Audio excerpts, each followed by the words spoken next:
Airport runways, the people that were doing it with the chemical, if a plane needed to land, they couldn't land that plane until they completely cleaned all the chemical off the runway. Otherwise, if the chemical got under the tyres of the airplanes, it might wear that tyre out. So we started doing the work with the water blaster, and we found that we could still leave the runway open and be on a half or 15-minute call back to say that if there's a plane landing, we'd pull off onto the taxiway, they'd land the plane, and we'd start to blast again.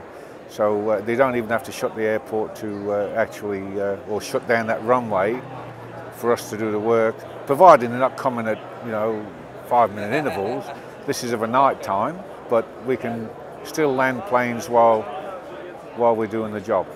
Obviously, each time we work for a government entity or another contractor, somebody walks up and goes, "Wow, I didn't know it would do that. Will it do this?" Yep. And so for that reason, you're right. We tried. That's one of the reasons why we try to use it whenever we can, and it's been a great experience.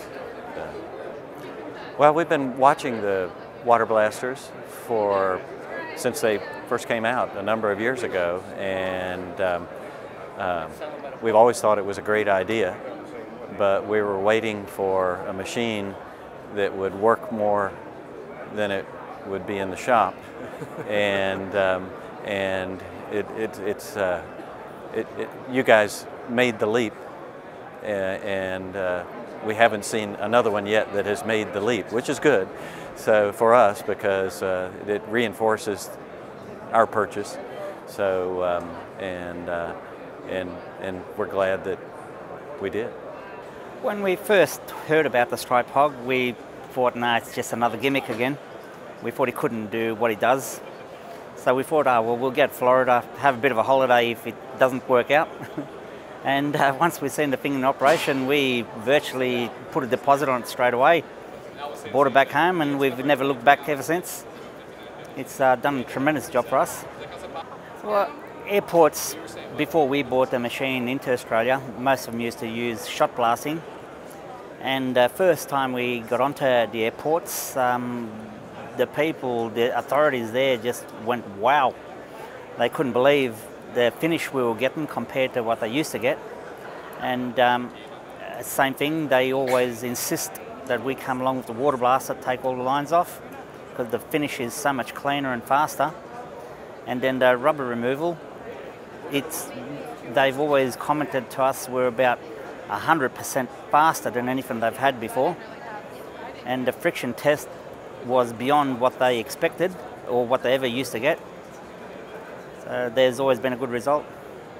Some of the things that we think make the Stripe Hog more versatile than a grinding truck is, with the grinding truck you're limited to pretty much removing pavement markings, and then the surface damage that you get with that versus with a Stripe Hog, you've got more opportunities to put it to work. For example, your airfield's doing rubber removal. There's not a grinder truck out there that'll do that.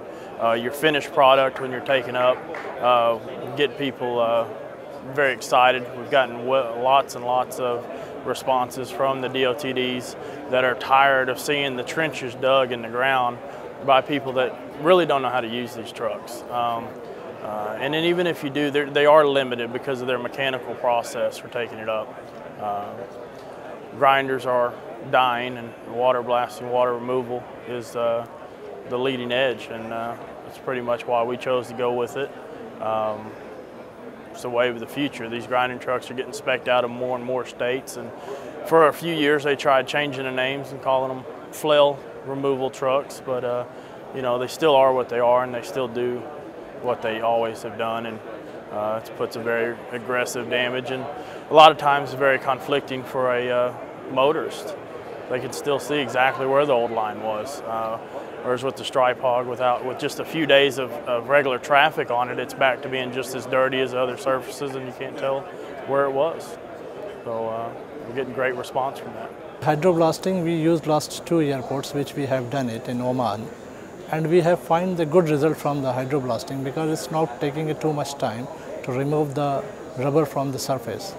But I used that one other company was the track jet, and they were taking too much time during the operation because the same airport which we used at Oman with the hydroblast, we finished the job in 10, maximum 15 days. When we using where the track jet machine, it was take 44 days, 45 days. That was the difference between the hydroblast and that track jet machine.